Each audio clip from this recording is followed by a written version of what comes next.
కనికరము చూపించుము.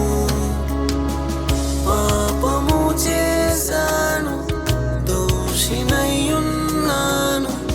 పాపము చేశాను, దోషినయ్యున్నాను.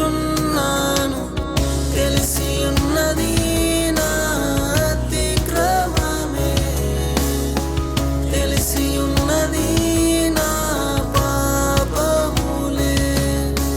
నిత్య ప్రేమతో నన్ను ప్రేమించెను, నిత్య ప్రేమ